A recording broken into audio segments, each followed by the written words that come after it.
Hello and welcome to the Everything is Black and White podcast. It's time for episode 19 of Just Take 3 with me, Andrew Musgrove, and Me, back in the Midlands, Sam Mulliner.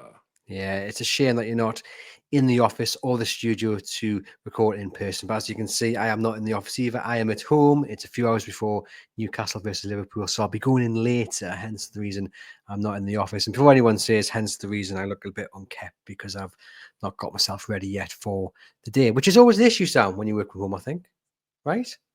Don't work at home then. That's a good point. But I do spend most of my time in the office. But Do you? I'm not convinced. I do. I spend most of my days in the office. I like to keep home and work separate. But today I am at home in my You're lovely recording kitchen. from home for work. Yes, I know. What I'm saying is today I'm at home.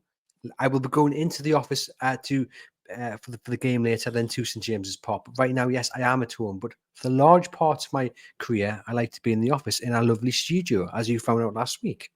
Was it Yeah, last week? It seems like a lifetime ago. it was early last week, wasn't it? Yeah, because we've had two games since then, haven't we? Two Yeah, very, West very Ham and disappointing Palace. games. That was just utter filth. Can only get better though. Well, yeah, as we say, a couple of hours before Newcastle versus Liverpool. Sam, what's the score going to be? I don't want to know. Okay. I hate Liverpool so much as well. Not the city, not the people, just the Liverpool Football Club. I cannot stand. They are my least favourite team in the whole wide world. And yeah. Leave it Well, at there's that. been a bit of feistiness, hasn't there, over the past few fixtures, obviously, with what happened down at Anfield a couple of seasons ago, and then the Nunes last minute winner, or the last 10 minutes of that game at St James's Park last season. Unpopular opinion. I think Eddie Howe cost us that game. Yeah, but let's not get into that because we could be here all day. There are several examples where decisions that have been made have probably cost the game. AC Milan at home, but that's not what we hear about. Oh yeah, big time. Let's not open that can of worms because we are recording, as I say, a few hours before the Liverpool game in which Newcastle United are going to win. And when you hear this, right. and watch this, Newcastle have collected 3 wonderful points against Liverpool. I hope you're right, but I think you're urinating into the breeze there somewhat. Yes, me too. But we can live in hope and not Certainly expectation. can. And just to clarify, I think we are still very much how in, aren't we? Oh yes, we are definitely Yeah. how in. Just for a bit of Billy balance. I did a fantastic video which has been described on Newcastle Fans TV the other day, just highlighting what the bottom line is, the reason for our poor form, and it's not Eddie Howe. Yes. For a moment when I saw the title, I thought you were going to be stone cold in your verdict on Eddie Howe, but you were not. No, Stone Cold Steve Sober. Hey. I did enjoy one of the comments to your video because I did watch it. One of the comments said, "You cannot blame PSR for having 0 shots against Crystal Palace." And I thought, whoever's written that, the man is right. And a little bit funny as well. Yeah, I'm looking at it from a much more broader perspective, and thanks for giving away the whole point of the video. But yeah, from a broader point, it is PSR, and like I've said in a couple of videos over on our channel, the manager is always there to be the fall guy. That's But just yeah, football. Palace was extremely disappointing as well, and despite going 1-0 up, I didn't see that equaliser coming. I thought we were coping defensively quite well. Yeah, that is. I mean, but it's pointless because this episode's going to come out a game later. But I do kind of raise my eyebrows when people talk about the defensive display against Palace. I mean, Palace had plenty of efforts on goal, and it was more Palace's Yes, they did. Yes, they did. issues with Yeah. not taking their chances for the reason Newcastle didn't lose that game, rather than Newcastle having a good defensive display. Dan Burn was That excellent. Nick Pope was was doing his that. job, but Yeah, that was in the main though. That was before our goal. I thought defensively we improved after we took the lead. well, we'll agree to disagree on Well, that it one. doesn't matter because we're going to lose against Liverpool, and No, we're everyone's going to going to be win. a We're going to negative win. Nelly. Well, My fledgling managerial career started last weekend, by the way. did you manage your son's team by any chance? I'm going to guess that's where we're going with this. Yes. So we arrived at the location where because the under-8s, they play 2 games of a Sunday morning. One of the coaches, so Johnny and Rich, the 2 managers of my son's team, Johnny wasn't there this week, and Rich got stuck in traffic. So they called me in a panic. Kickoff was at 10. They called me at about 9:25. No, it was later than that actually. It was about 9:40 to say, look, can you help us out? Can you make sure like we get a team out for so we don't forfeit a match or anything, because all the rest of the lads were there. So I says, yeah, okay, no problem. So obviously they have all the kit. They have the so luckily all the lads have got their home kit on. But the goalkeeper one, which is a kind of communal shirt because they're a bit too young for set positions yet, is in Rich's car along with all the footballs and all the cones and stuff. So I had nothing.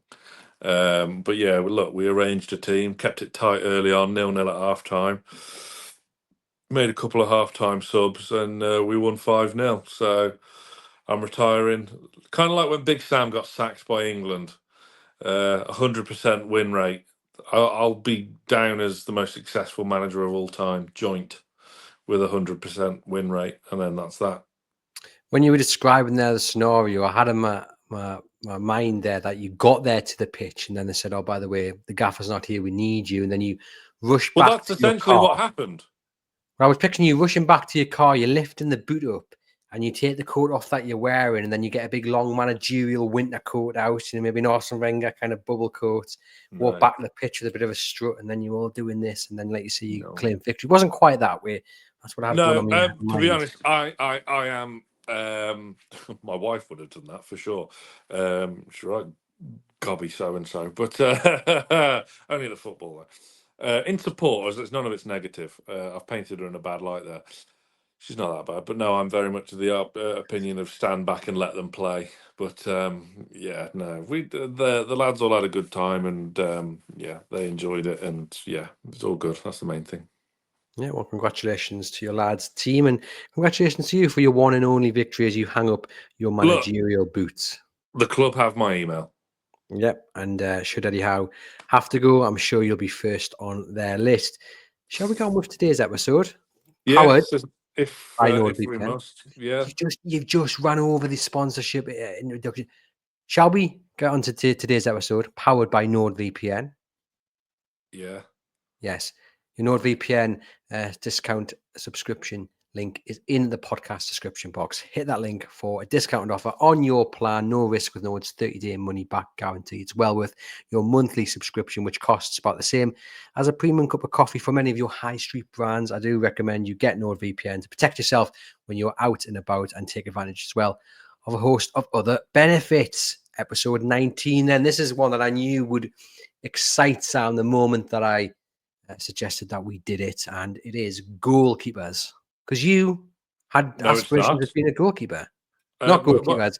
Yes, I've messed that up as well. You can tell that I'm just all over the shop today. Sorry, it is. Shall we do that again? We'll edit this out. Right. Let's No, scrap we that. won't. Keep it all in. No, we'll do that again. Keep it all in. Keep it all in. We're doing saves this week. So, no, we're doing saves. No, you can try all you want to try and edit it out. We are keeping all of this in. This week's topic is saves. So, this week we are stuck on a desert island, as always, and we are taking with us our most memorable 3 saves from Newcastle United goalkeepers from down the years. Andrew has woken himself up now and rubbed his eyes. And yeah, it is a tricky one. Yeah, I was a goalkeeper in my youth, a distinctly average one at that. But yeah, there was rumours one time that Shrewsbury Town may have, in my local area, there was Shrewsbury Wolves. I suppose those were the main 2 academies, really. A couple of our lads got signed to Shrewsbury. But Joe Hart was in my year group, who, yeah, so that was never going to happen, was it? Wow, that's a claim to fame. I think they made the right choice. It's funny. My little one started sleeping through the night now, and it seems to have had the opposite effect to me. I seem to be sleeping worse because of it. I don't know why. Hence the reason I've just messed up the introduction there to today's show, which, as you say, is saves. But Well, yes, yeah, you ironically you dropped the ball. I did. Oh, very good, very good. When I was doing research for this one, actually, and you type in saves and Newcastle United on YouTube, what came up was actually Shea Given against Coventry City, the only Irishman that doesn't know where Dublin is. And I bet that haunts him and will Oh, haunt it's him forever. good banter. It's good banter. Yeah, but what a horrible passage of play. But he learned from his lesson, and that's the main thing. Did never Wi- made the same mistake twice. You didn't. With this category, did you have ones that came into your mind straight away? Because with some of the categories, I might have one, I might have two, and then I go away and research the third one, and then some drop out. But actually, the three that I've picked were my picks from the beginning, even before I went and researched great Newcastle United saves. These were the three that were stuck in my mind when I suggested this category. Yeah, I mean, and again, the premise is very important here. So it's not the best three saves of all time. It's just our own personal choices. Um, yes, I had three immediately that came to mind. And yes, but I've decided to keep it simple and just go with those three because I think with this one especially, you could really, really go down a rabbit hole and spend hours looking at various saves from down the years. But I've tried to keep it as simple as possible. I mean, some aren't the most world class saves in the world, but it's some are vitally important, and some, and one in particular is the story behind it. So yeah, I've tried to keep it as simple as possible, really. Yeah, right. Okay. Would you like to go first, or shall I? Um, should we do a coin toss and Come on. see if someone can actually win a coin toss? For it's a big night for Bruno, isn't it? I say that you've said that now, and he's definitely going to win the coin toss tonight. Now you've No, said that. no, he's not. You can go first. I'll let you. No, no, you went first last week. I'm going to go first, and I'm going to go with the most obvious one because you'll have it as well. Shea Given versus Sunderland. No, I've not got that. How have you not got that? I just haven't got that. I've got three other ones, and to be quite honest with you, I can't even remember the one you're talking about. So this is the beauty of it. You are going to tell me yours, and you will remind me of these great saves, and it will work vice versa and to the listeners and to the audience. Whereas I think the other categories, you mentioned a player, they go, "Oh yeah," or you mentioned a goal, go, "I remember that one." But I think saves are a little bit harder to remember actually.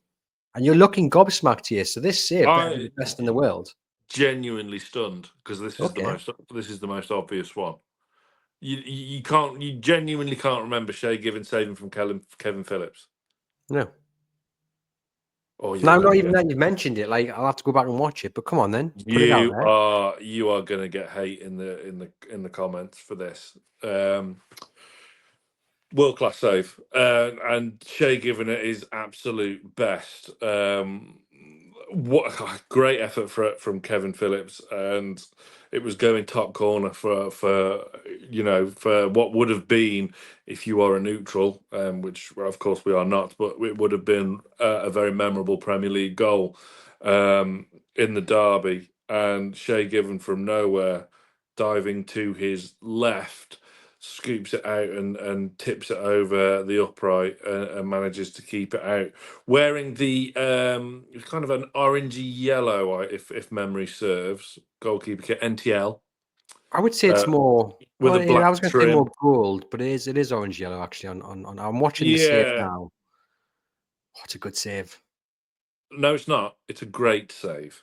He's a little bit off his line, isn't he? I mean, the passage of play is quick from Sunderland from midway inside the run half, and Phillips takes one touch out of the defender and curls it. But given is a little bit off his line, so you can see where the space is opened up. It's a good save. It's a strong hand. It's a great save. It is a great. It's not a good save. It is a great save. And this to me was the most obvious one of the lot. I genuinely am staggered that this didn't even come into your thinking. That was back in 2002 at the Stadium of Light. What was the score that day? Do we Can win you one remember? now? Do we win one now? They're wearing the blue kit, so my mind says Nikos Davidas might have scored that day. If I'm right? Yeah, I think that was probably the game, was it? Yeah, what we were wearing the blue NTL. Yeah. Yeah, it would have been then. Oh, it's a fantastic save. It is a really, really good save. Okay, I can get why this one gets on your list. I mean, we've got any more Shea Given on your list? I mean, there's a strong argument to say he could have filled all 6 of our picks, really. Yeah, because so I'll go in order, but no, there's no more Shay Given on my list because I wanted 3 different people, to be honest. Because as you quite rightly say, it could have easily been 6 Shay Given saves, especially as he was the mainstay whilst we were both growing up.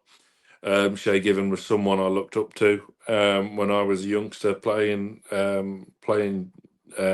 kids football and whatnot.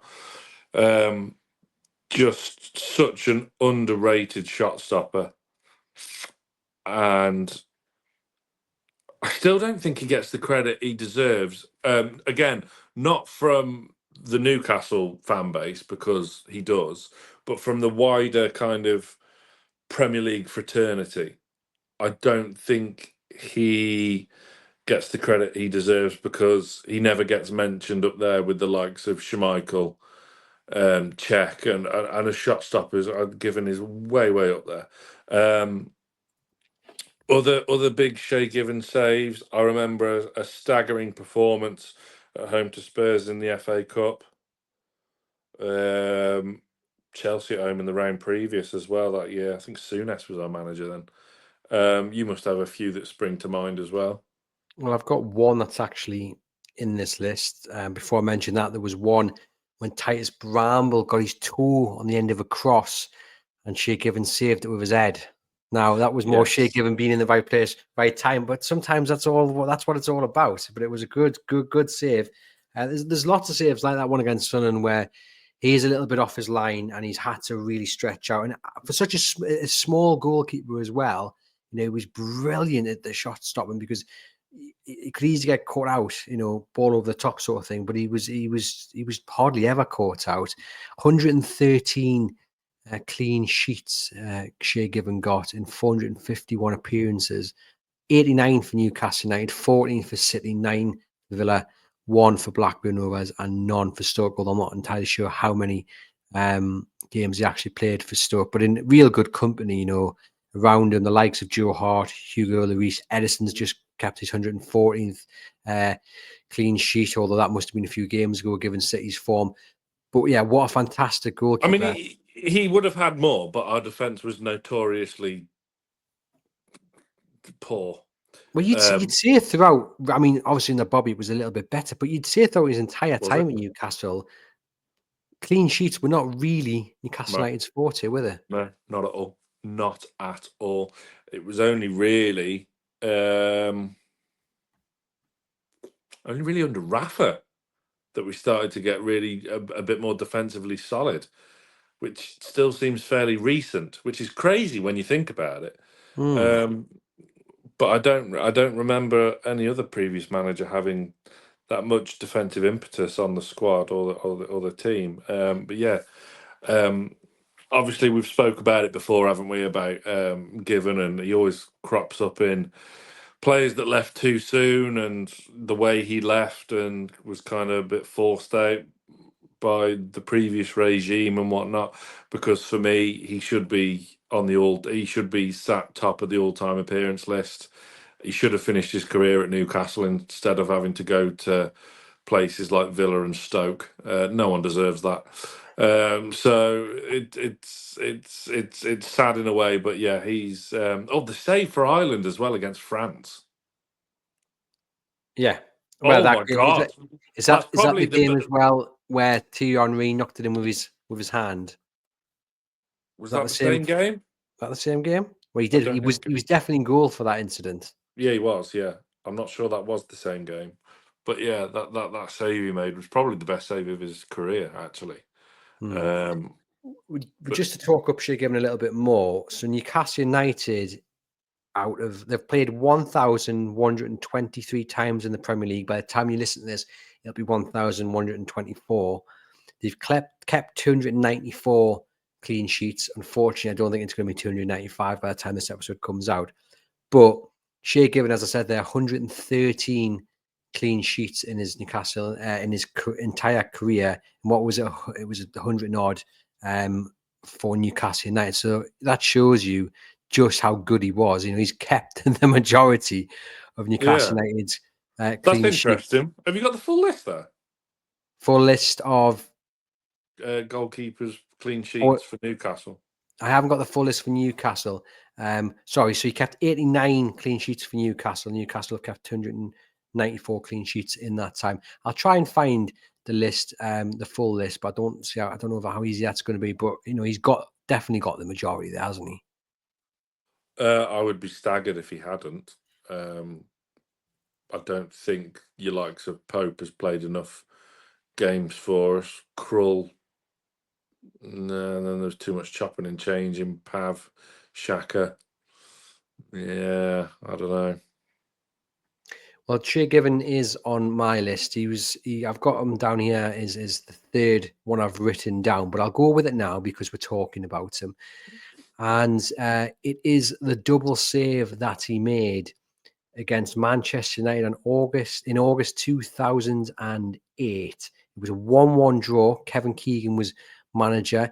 It was the first time Newcastle had visited Old Trafford following a 6-0 thump in the season before. And I think many people had expected Newcastle to get absolutely pummeled that day. Thankfully, they didn't. As I say, they drew 1-1.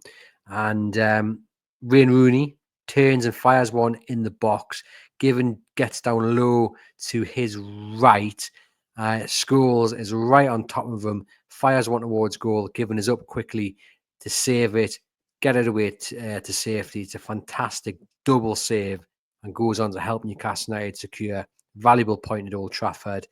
Obafemi Martins with the header that got Newcastle the goal down in the northwest. But it's a tremendous double save by Shea Given.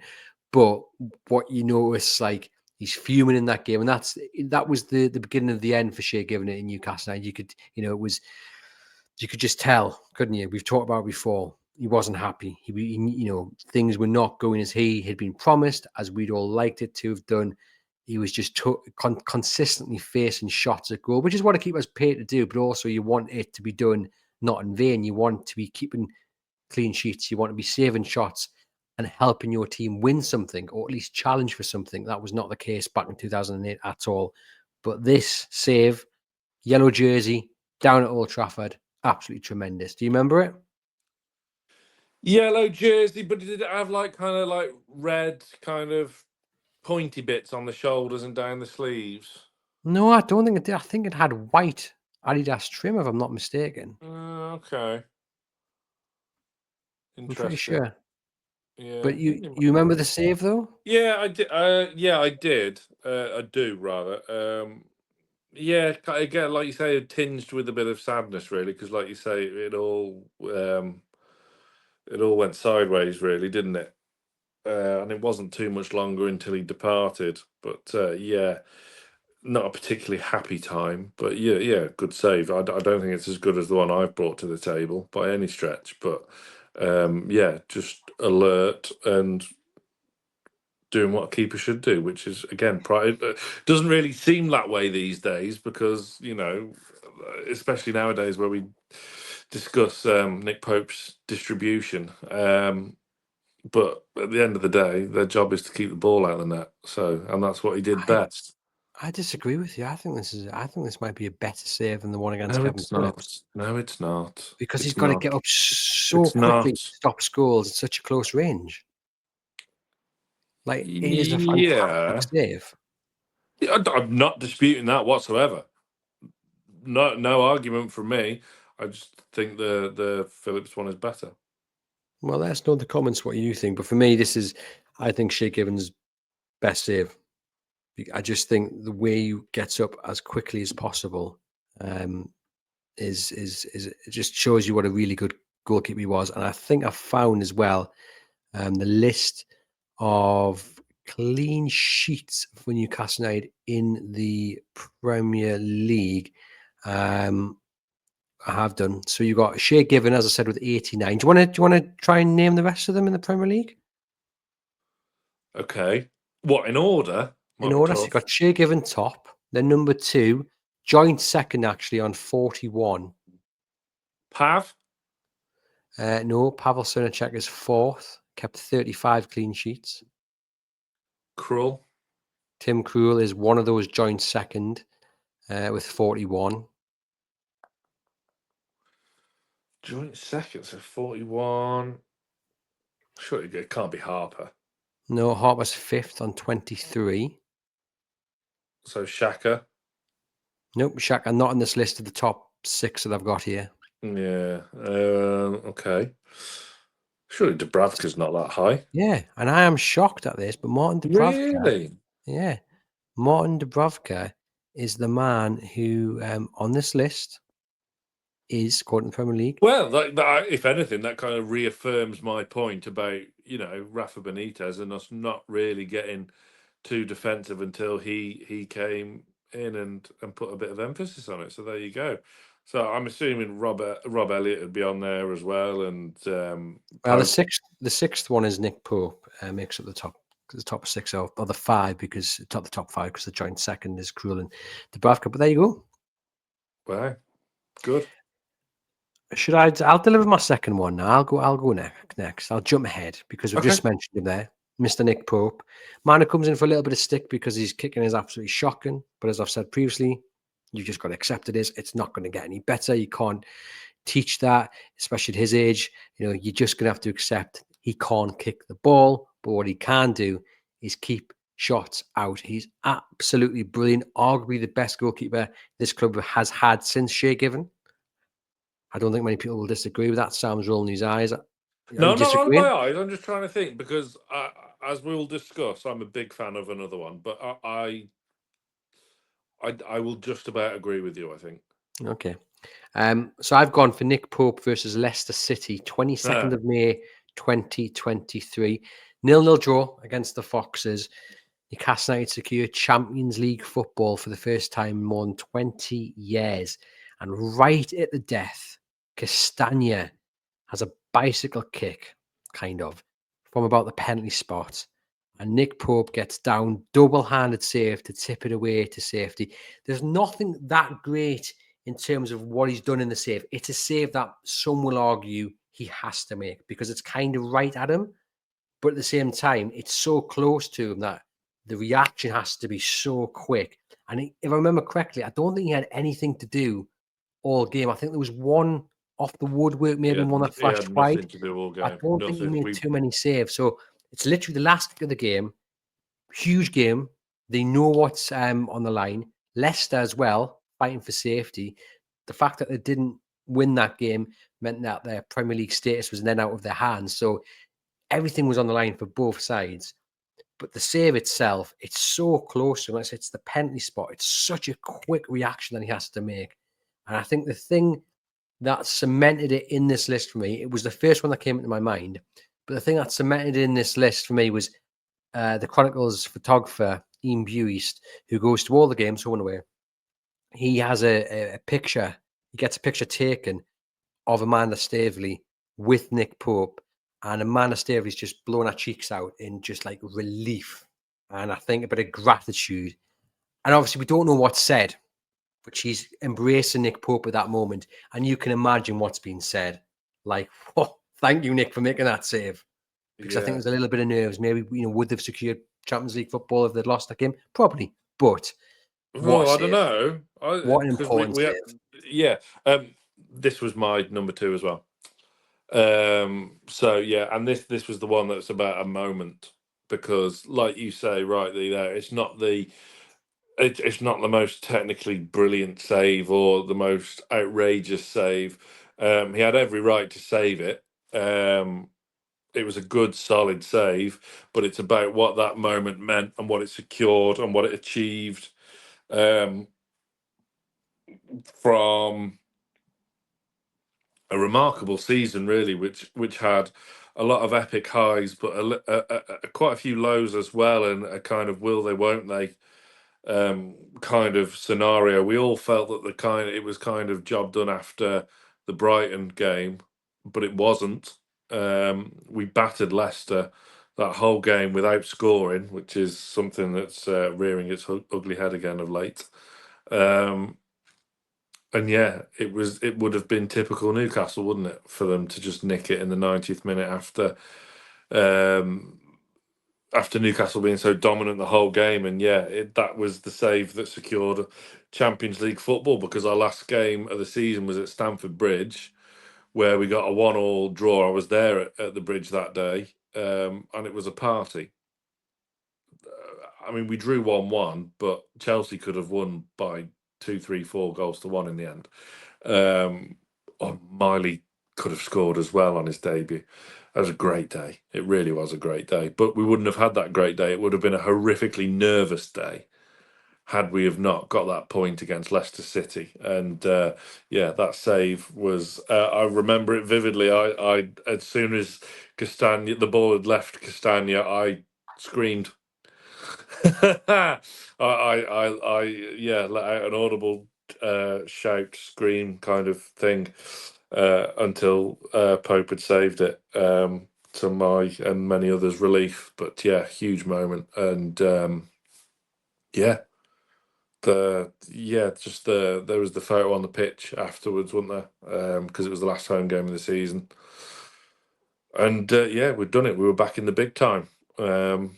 Yeah, great night, great save, and particularly of a man who goes to show the old adage of you don't know what you've got till you miss it. And when we don't have Pope in the sticks, we miss him. So yes, he gets criticised for his distribution, and you always kind of your heart skips a beat when you see him venture out of his box like he did against Liverpool to put him out of the cup final.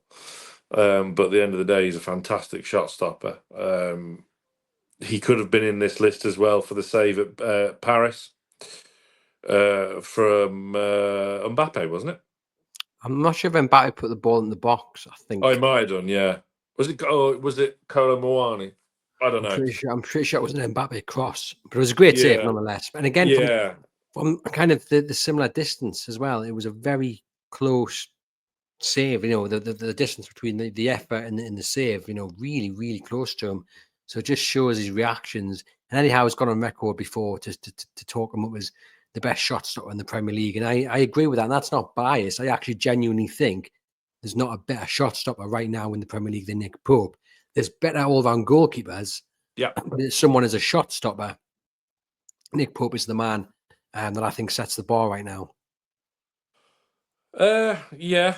And look, yes, he has his frustrating moments. Palace was the epitome of that. He was fantastic for 90 minutes, and then he gets done at his near post. Yeah, but do you know about that? Like, yes, he should keep it out, but I'm more concerned at the fact that how is the defense become? It's become stretched because of the time in the game and the effort that's gone into it, but it still should be organized. And I just wonder sometimes whether the organization, is it there from Nick Pope? Was that something else that maybe let his game down? Well, slightly? it was the runner, wasn't it, at the back post? It was the runner coming into the box late. For me, he should have saved it. It was his near post. You just should never be getting beat there. We've had a few of those. I don't want to turn this into a negative about Nick Pope, because on the whole, he is fantastic. And for 99% of that game at Palace, he was fantastic as well. So, but yeah, that one against Leicester will live long in the memory, as will the scenes afterwards, and indeed the week following that as well. It was great fun. Yep, 100% agree. I think probably his most important moments in black and white. He's had some tremendous moments in front of goal, some big saves. As you mentioned, that night in Paris, saves against Manchester United, saves against Tottenham that I remember. But for me, this one, given everything that it won Newcastle United, not just the point, but also securing Champions League football, probably his most important moment for me at Newcastle United. As that was your second one, what is your third one? So we'll get the notable mentions out of the way. Rob Elliott versus Tottenham, Tim Krul against Tottenham, Carl Darlow against Brentford, I think it was, for his own kind of doing when he lost the ball outside the box and then sprinting to make it back, and then he makes a bit of a double save to keep the ball. No, you've got it wrong, because this is my third. This is why, Sam, I say, do your research, because I spent the morning doing my research. It wasn't So, Brentford. no, I did. Yeah, I said it might have been Brentford. I No, well, wasn't that's sure not on good it. enough. People are here listening to us, wanting nailed I down. said I did this one off vibe and feel. So anyway, so that's your third one. We'll come to That's that in my a minute. third one. It was against Good. Rotherham. Rotherham. No, don't act like you knew that. Well, they were Look, playing in a blue. It was a team. research. Yeah. So you should. It's what you paid to do. I'm just here for the vibe. So my third one is about the story. Like I said, so we've had the top quality save. We've had the moment with Nick Pope, but this is the one with the story. So Palermo away, Tim Krul, 18 years of age, injury ravaged Newcastle United team. Off the top of my head, I seem to remember we had 4 centre backs playing that night across the defence, and I think we played like a 4-1-4-1 with Albert Luque, lone man up top. The bench was just full of kids. You know, some real hardcore trivia names there on the bench for us. Are you researching the team? I am, Sam, because somebody has to do it, and it's clearly not going to be you. Okay, So right. All right. I will put the team from memory. I will do the team for you come then. on, Ready? then. So obviously, 18 years of age, Tim Krul in goal. Yeah. Come on, then. Right back. Stephen Taylor. Well, Stephen Taylor was playing left back. No, he wasn't. He was playing right back. Okay, well, you Peter can blame. Ramage was playing left back Well, okay, according to UEFA's official website, but right, okay. because he was playing behind James Milner, who was left mid. Yeah, well, it looks like UEFA have done what they always do on these when I No, go back to no, research yeah. it. Oh, so is your No, research not accurate? no. As you know, I always bring up the Barcelona and Newcastle 3-2 and where the formations are skewed. This one is also skewed. It's less skewed, but it is skewed. It's got Ramage at right back, Taylor at left back. Admittedly, it's got Nicky Butt playing left midfield. So, yeah, it's not quite right, but the So no, personnel is. Nicky Butt, who by the way was superb that night, um, was just in front of Craig Moore and Titus Bramble. Yeah. Milner was left mid, Nobby was right mid, and in the middle, it was Emre, and I think it was like in Zogbia. It was. It Because was. we had no more centre mids, and then Luque was your lone man up front, and then on the bench it was like Troisi, Pattinson, and just like a whole host of Huntington, Andy Carroll, Andy Carroll, yes, Sobieski, Olivia Sibiak, Bernard, and on his Steve Harper. second stint, Yeah. yeah, Steve Harper, Yeah. who was carrying an injury. Talk to us about this save then. So this is one of them. So for let's try and compare it to something that happened recently. So you know when Lewis Miley came into the team on debut and then had a bit of a run in the team, but Yeah. looked like he'd been there all his life for a child. Looked so assured, so competent. Tim Krul was exactly the same that night. And by the way, Palermo for the Snapchat generation at the time were flying. I think I remember they'd just come off the back of beating Inter at the San Siro.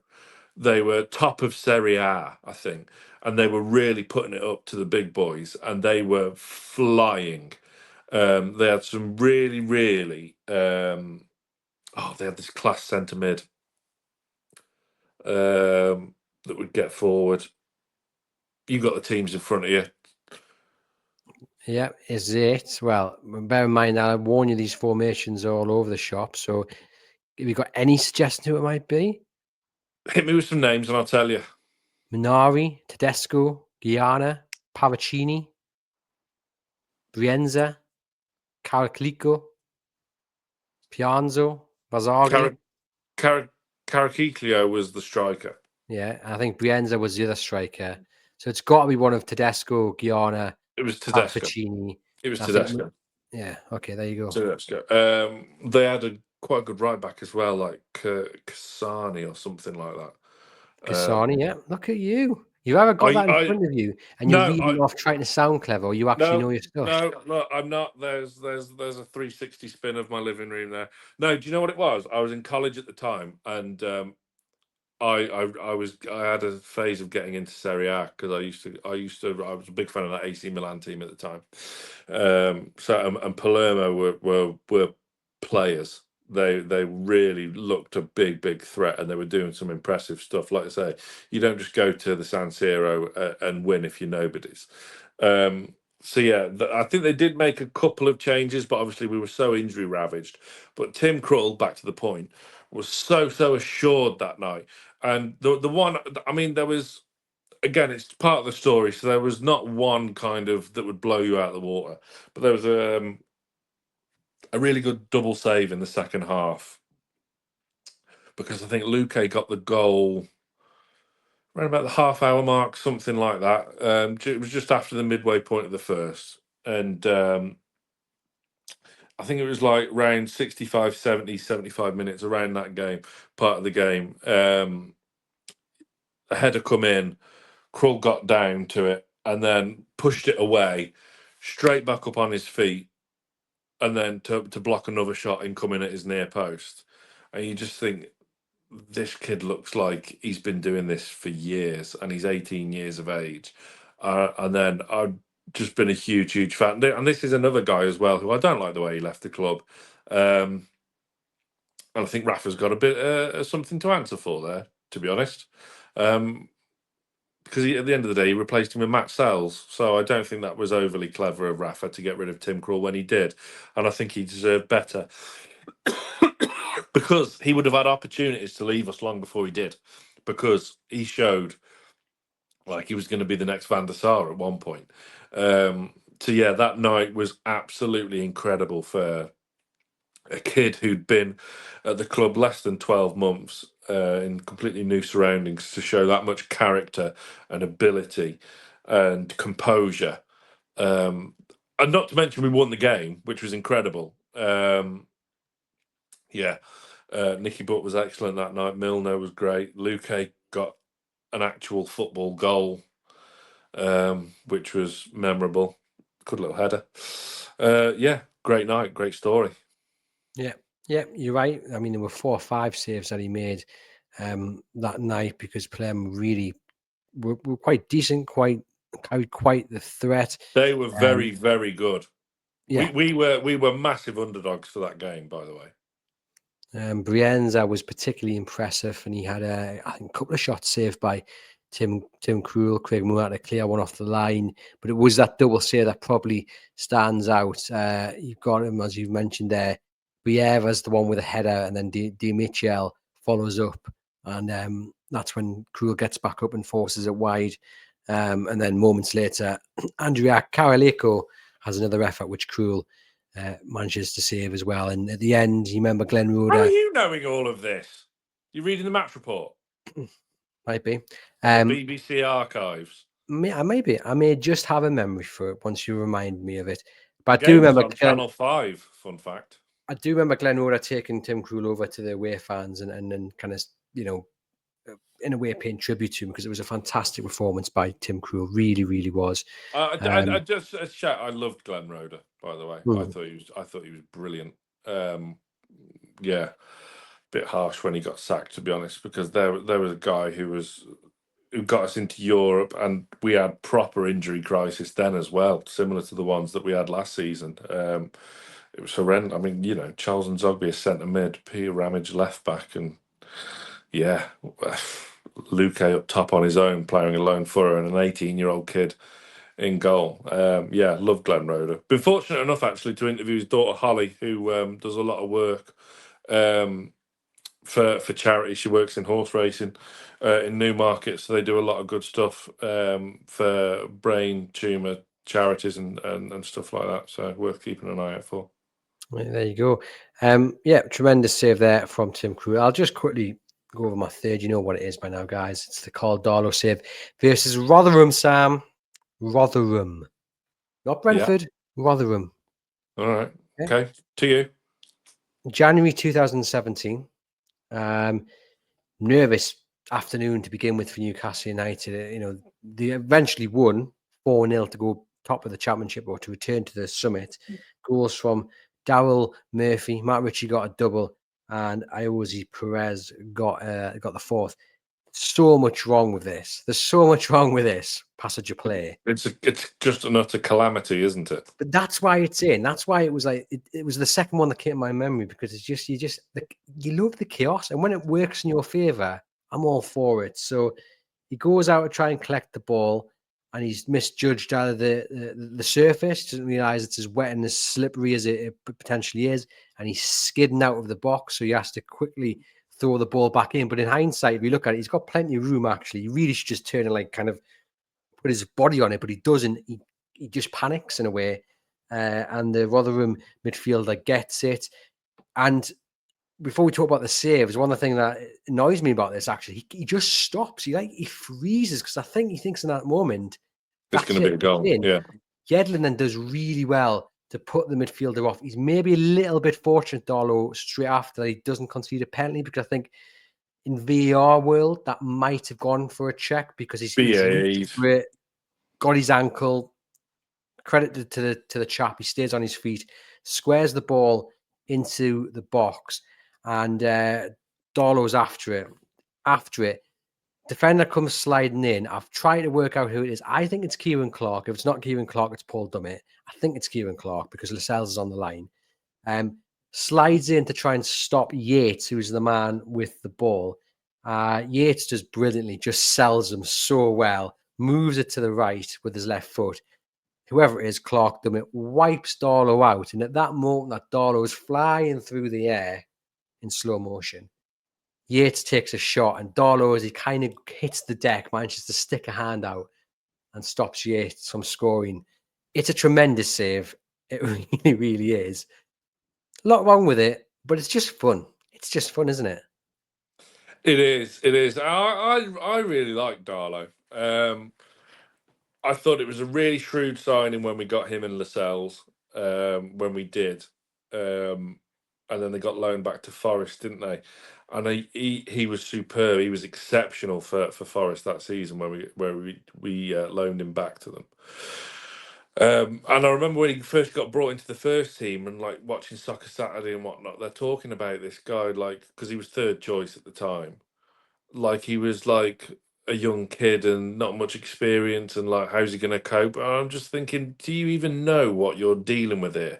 This is an experienced championship goalkeeper with boundless potential. He's going to absolutely nail this, and he did. I mean, the performance against it was Crystal Palace, which we've discussed before when discussing Andros Townsend, where he saved the penalty from Kabay. And he saved so many penalties as well, did Darlow. I tell you what, if we were having a penalty shootout to put your life on it or whatever, you wouldn't go far wrong with having Darlow in goal. That's a claim. Just for penalty, for penalty shootouts. You think back, he saved 2 penalties in one game before, didn't he, against Forest on the Friday night, which was the worst refereeing display known to man, even worse than the Burton game.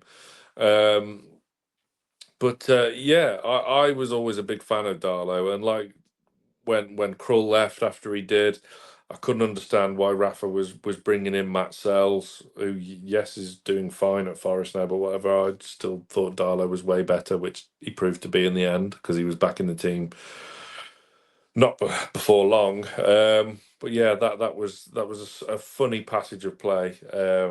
And yeah, it did enter my calculations. But yeah, I thought Darlow. I think he's still underrated now. I don't know why he's not in the Leeds first team.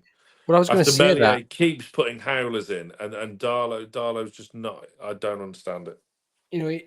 He quite easily, given Newcastle's love for goalkeepers, could have still been at the club. He moves to Hull on loan, there he plays, and then he moves to Leeds, and he's played twice. I don't Just get it. haven't worked out, because he could I still don't get definitely it. be a top goalkeeper in the Championship without a shadow of a doubt. So why not have Dar? I mean, we've got Ruddy, Gillespie, Vlachodimos. I'd rather Darlow. Sam, the man who understands and can work out Newcastle's approach to signing goalkeepers, is arguably the man for NASA, because I don't think anybody knows, quite frankly. Yeah. And then when Saw James Carl. Trafford arrives in January, there's another one. Don't. Just don't. No, we need a right winger. I reckon we need a 10 as well, but that's probably a video for another day. I will do one because I'll present some kind of names to you from my archives. But yeah, from my scouting database, that Isaac Tonali and Kubo are very much in. But yeah, Darlow, I liked him. I didn't really enjoy that season, to be honest, because the championship scares me, and I hope we're never in it again. And I thought we did so well to get out of it both times at the first time of asking, because it is a vile league to get out of the right way. It's so difficult. So just to get out of it when we did, we could have so easily, like many teams have done, gone down again, especially that season under Houghton. But yeah, I'd hope we're never there again. But yeah, great save, good goalkeeper. Well, it started badly, didn't it, for Newcastle losing to Fulham. Then the Huddersfield at debacle home. down at the City ground as well, wasn't there, with the 10,000 penalties. But yeah, Blackburn did the double over us as well, who went down that season. Rafa Benitez had a very unhappy Ipswich. press conference in the January. But yeah, there was that expectation to get promoted as well, and it does make you feel uncomfortable when there's that expectation. And as we know, Newcastle United don't handle expectation very well. But for me, that save has to be in there just because it was fun, it was chaotic, but it was a good sense of chaos. So that's why it's in there. Let us know in the comments what you think about our choices. Let us know if we've missed any out. Next week's show will be the final one of this series. Sorry, we're witnessing a live sacking on air. What? No, we've discussed this. We've discussed this. I know. Because it's episode 20 of Just Take 3. We stopped getting the bin at episode 20. So it feels like a good point just to put it on the back burner and let it rest. But fear not, me and Sam will be back with a weekly show.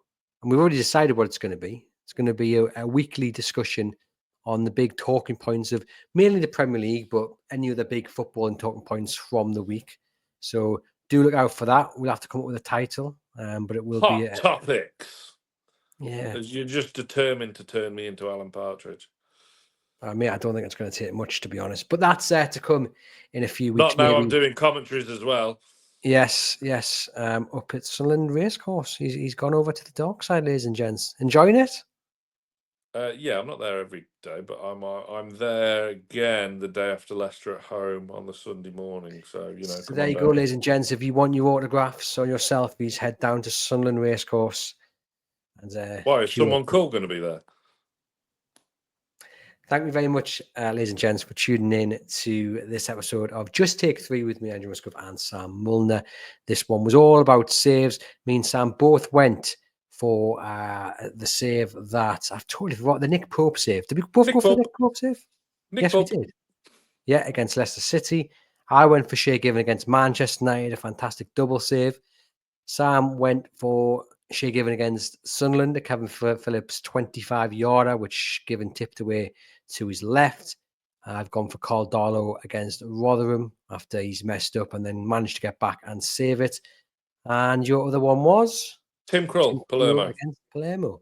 Fantastic performance by what was a very young Tim Krul, 18 years old. So there you go, ladies and gents. Let us know if we've missed any out. Let us know what you think about our picks.